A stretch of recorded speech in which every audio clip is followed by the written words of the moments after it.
اور آپ سے جاننے کی کوشش کریں گے کہ مفتی صاحب نظر جو ہے، نظر بد جسے ہمارے ہاں جو استعمال کیا جاتا ہے لفظ، یہ لگتی کیسے ہے اور وجہ کیا ہے، لگ کیوں جاتی ہے اور کیا وجوہات ہیں اس کی نظر بد کے اگر دیکھا جائے تو؟ بسم اللہ الرحمن الرحیم۔ قبلہ ڈاکٹر صاحب بہت شکریہ، بڑا اچھا عنوان ہے اور یہ ہر زمانے کے مطابق بھی ہے، لوگوں کو اس سے واسطہ پڑتا رہتا ہے۔ جی، سب سے پہلی بات تو یہ ہے کہ اسلام جو ہے وہ ایک مکمل ضابطۂ حیات ہے جو نہ صرف ہماری جسمانی اور روحانی بیماریوں کا علاج کرتا ہے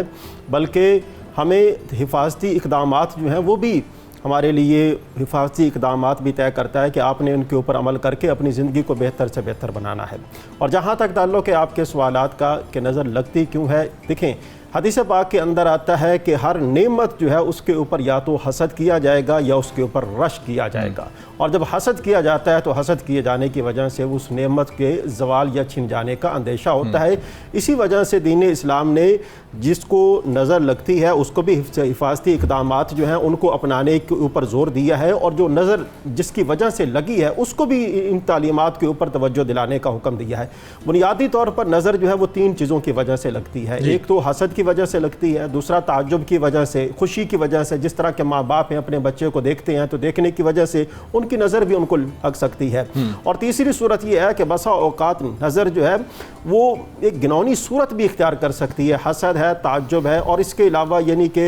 اگر کوئی آدمی اس بات کو چاہتا ہے کہ یار یہ والی چیز جو ہے اس سے چھن جائے نعمت کے زوال کے حوالے سے، تو ایسی صورتحال کے اندر بھی اس کو نظر لگ سکتی ہے۔ ان تمام صورتوں میں ہمیں کیا کرنا چاہیے؟ دین اسلام کی تعلیمات کے اوپر عمل کرنا چاہیے، اور اس کا بہتر طریقہ کار یہ ہے کہ جس آدمی کو اس بات کا پتہ ہو کہ یار یہ نعمت میرے پاس ہے، اور اگر کوئی آدمی اس کو دیکھتا ہے اور وہ خوشی کا اظہار کرتا ہے تو اس وقت بندے کو اپنی زبان سے یہ والے کلمات جو ہے وہ ادا کر لینے چاہیے، ماشاء اللہ لا قوت الا باللہ، جس طرح کہ قبلہ ڈاکٹر صاحب بھی اس حوالے سے ہماری رہنمائی فرما رہے تھے۔ اگر ان کلمات کو بندہ ادا کر لے گا تو ادا کر لینے کی صورت میں وہ نظر بد سے محفوظ رہے گا۔ دوسری صورت یہ ہے کہ جس آدمی سے یہ اندیشہ ہو اسے بھی چاہیے کہ جب وہ کسی ایسی چیز کو دیکھے تو اس وقت وہ بھی ان کلمات کو زبان سے ادا کر لے، اس کی ادا کر لینے کی صورت میں بھی وہ نعمت جو ہے اس کے ضائع ہو جانے سے وہ بندہ جو ہے وہ محفوظ رہتا ہے۔ تو تین بنیادی وجوہات ہیں جن کی وجہ سے نظر بد لگنے کا اندیشہ ہوتا ہے، اور اس حوالے سے ہمیں کیا کرنا چاہیے وہ قبلہ ڈاکٹر صاحب نے بھی اس حوالے سے ہماری رہنمائی فرمائی ہے۔ میں اس حوالے سے ایک ہی بات آپ کے سامنے عرض کرنا چاہتا ہوں۔ پہلی بات تو یہ ہے کہ ہمیں